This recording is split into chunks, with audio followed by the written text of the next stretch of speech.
وہ غلطیاں جو دعا کی قبولیت میں رکاوٹ بن سکتی ہیں۔ الحمدللہ، دعا مومن کا سب سے طاقتور ہتھیار ہے۔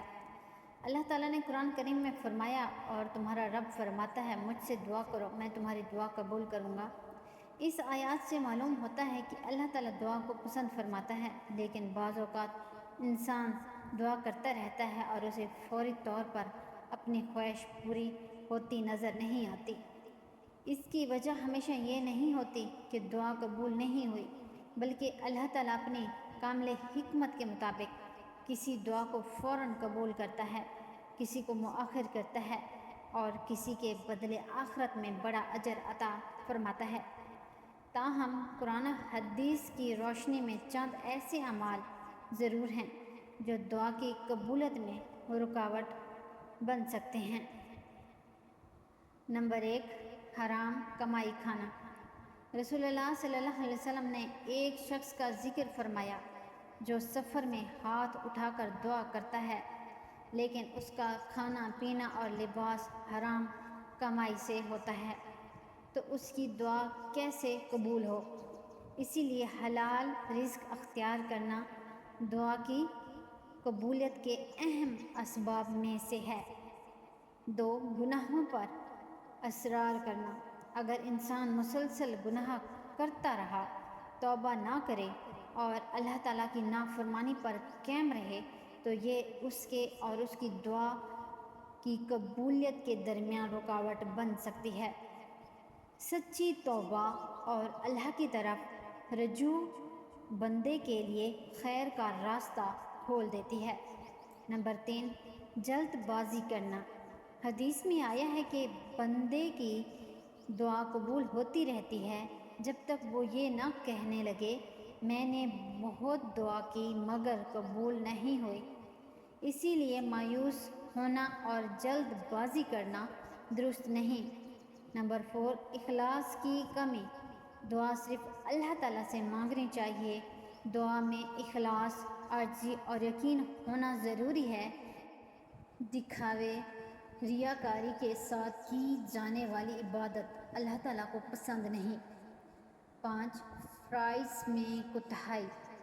نماز، روزہ، زکوٰۃ اور دیگر فرائض کی ادائیگی میں غفلت انسان کی روحانی کیفیت پر اثر ڈالتی ہے۔ جو شخص اللہ تعالیٰ کے حکم کی پابندی کرتا ہے وہ اللہ کے زیادہ قریب ہوتا ہے۔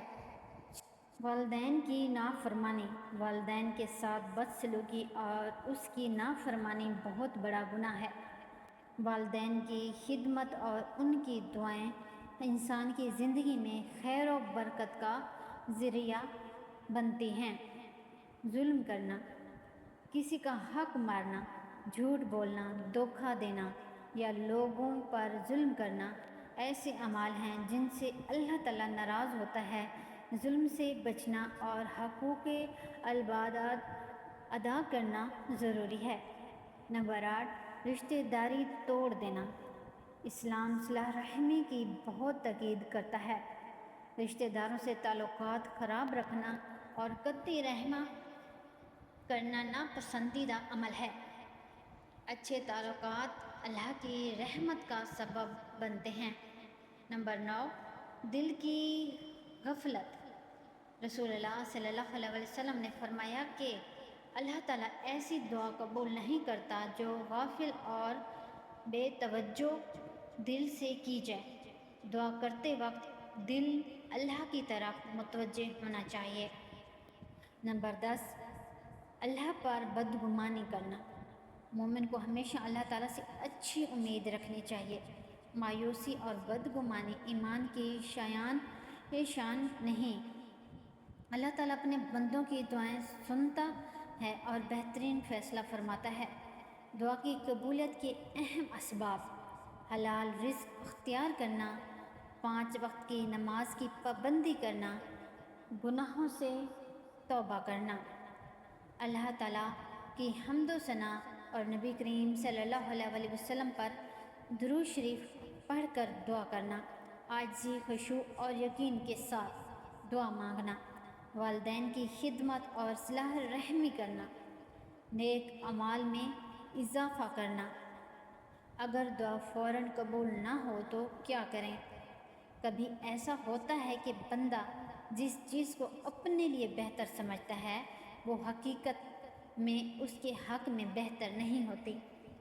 اللہ تعالیٰ اپنے علم اور حکمت کے مطابق فیصلہ فرماتا ہے، اسی لیے دعا کرتے رہیں، صبر کریں، نیک اعمال جاری رکھیں اور اللہ تعالیٰ پر کامل بھروسہ رکھیں۔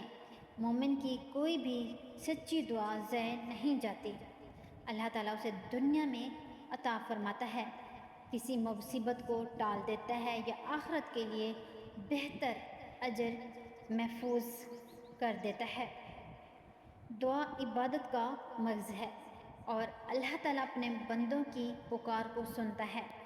ہمیں چاہیے کہ حلال کمائی اختیار کریں، گناہوں سے بچیں، فرائض کی پابندی کریں، والدین اور رشتہ داروں کے حقوق ادا کریں اور ہمیشہ اخلاص، عاجزی اور یقین کے ساتھ اللہ تعالیٰ سے دعا مانگیں۔ ساتھ ہی یہ بھی یاد رکھیں کہ دعا کی قبولیت کا وقت اور انداز اللہ تعالیٰ کی حکمت کے تابع ہے، اسی لیے کبھی مایوس نہ ہوں بلکہ امید، صبر اور توکل کے ساتھ دعا کرتے رہیں۔ اللہ تعالیٰ ہم سب کی جائز دعاؤں کو اپنی رحمت سے قبول فرمائے، آمین۔